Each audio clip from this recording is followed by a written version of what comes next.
आज इलेक्शन के सिलसिले में हम सुप्रीम कोर्ट से पहली एक प्रेस कॉन्फ्रेंस देने जा रहे हैं।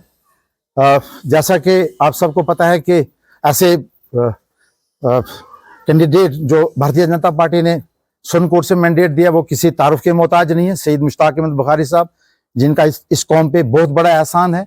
जिस शख्स ने 40 साल एक इतनी बड़ी जंग लड़ी नहीं, जंग जीती गई। वो जंग नेशनल कॉन्फ्रेंस से, वो जंग PDP से, वो कांग्रेस से जीतने के बाद आज मुझे नहीं लगता कि कोई किसी भी पहाड़ी को, किसी के कबीले के किसी एक आदमी को भी एतराज हो।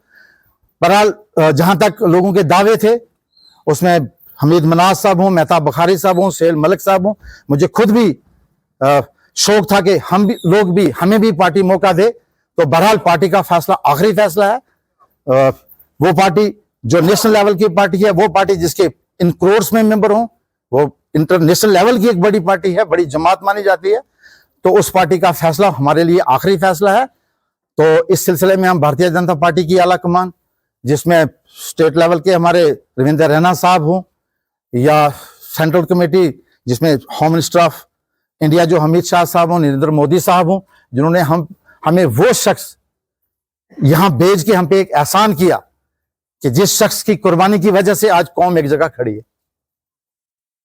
लोगों से क्या कहेंगे? लोगों पे भारतीय जनता पार्टी ने जो इतना बड़ा एक एहसान किया है, जिसकी लड़ाई इतनी लंबी चली, जो सिर्फ और सिर्फ रीजनल पार्टी यहां, चाहे वो नेशनल कॉन्फ्रेंस थी, चाहे वो PDP थी या कांग्रेस थी, उन्होंने सिर्फ और सिर्फ वोट का इस्तेमाल किया पहाड़ियों को, खासकर हमारे कबीले के साथ नाइंसाफी की।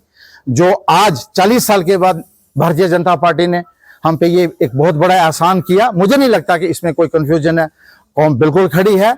इस चीज को आने वाले दिनों में आप इंशाल्लाह अच्छे ढंग से देखेंगे। हम उस जमात के साथ, हमें इस बात पे फख्र है, हम उस जमात के साथ जुड़े हैं जिस जमात ने सारे कबीलों के साथ इंसाफ किया। उन्होंने गुजरों का इंटैक्ट रखते हुए, जो होम मिनिस्टर अमित शाह साहब ने ये बात जम्मू में और दिल्ली में जाके वाज़ा तौर पर बताई थी कि गुजरों के हक को छेड़ा नहीं जाएगा और पहाड़ियों को दिया जाएगा। फिर लोगों ने बड़ी साजिशें की, इन जमातों ने इसको एक्सप्लॉइट करने की बात की कि भाई हम आपका हक हमारा छेड़े बिना देंगे।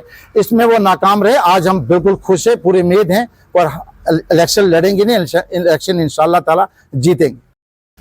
आज की इस मीटिंग की जो गर्ज़ व गायत है वो ये है कि जैसे कि आप सब जानते हैं कि भारतीय जनता पार्टी के कैंडिडेट जनाब मुश्ताक बुखारी साहब कल सुप्रीम कोर्ट में तशरीफ़ लाए हैं और सुप्रीम कोर्ट के लोगों ने उनको बड़े ही शान और शौकत से यहाँ पे उनका वालहाना इस्तकबाल किया। और आज उसी सिलसिले में हमने आज की जो मीटिंग रखी थी, यहाँ पे सभी सरपंच और जितने भी हमारी भारतीय जनता पार्टी के लोग हैं वो यहाँ पे आए और हमने आज यहाँ बैठ के जो है वो स्ट्रेटजी बनाई है कि हमें किस तरह से काम करना है। हम अगर लसाना के अंदर काम करेंगे तो वहाँ पे हमारे कौन से लोग होंगे जो काम करेंगे। उसी तरह से सुप्रीम कोर्ट की बात करें, यहाँ पे भी हमने अलग कमेटी बनाई है। और अगर मैं बफलियाज की बात करूँ तो वहाँ पे कौन कौन से लोग जो हैं वो जाएंगे। इसी तरह से अलग अलग जगहों पे जाके हमने वहाँ पे कमेटियाँ बनाई हैं और हम पंचायत वाइज जो है उसका काम शुरू करेंगे। और मेरी तमाम साथियों से ये गुजारिश है कि सभी गिले शिकवे नाराज़गियाँ छोड़ के एक स्टेज पे आ जाएं।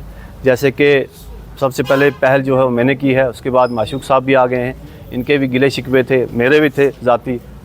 अब हमीद मनाज साहब हैं और सुहेल साहब से हमारी बात हुई है, वो भी आ जाएंगे। और मेरी इस स्टेज की विसादत से ये मोदबाना गुजारिश है हमीद मनाज साहब से कि वो भी हमारे साथ आएँ और हमारी इस कैंपेनिंग कमेटी में वो सबसे आगे चलें और हम सब उनके पीछे चलेंगे।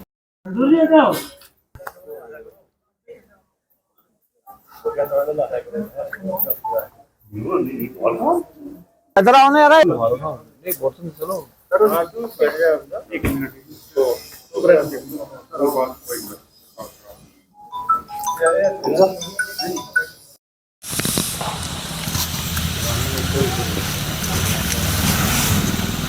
Aklını gidiyorum.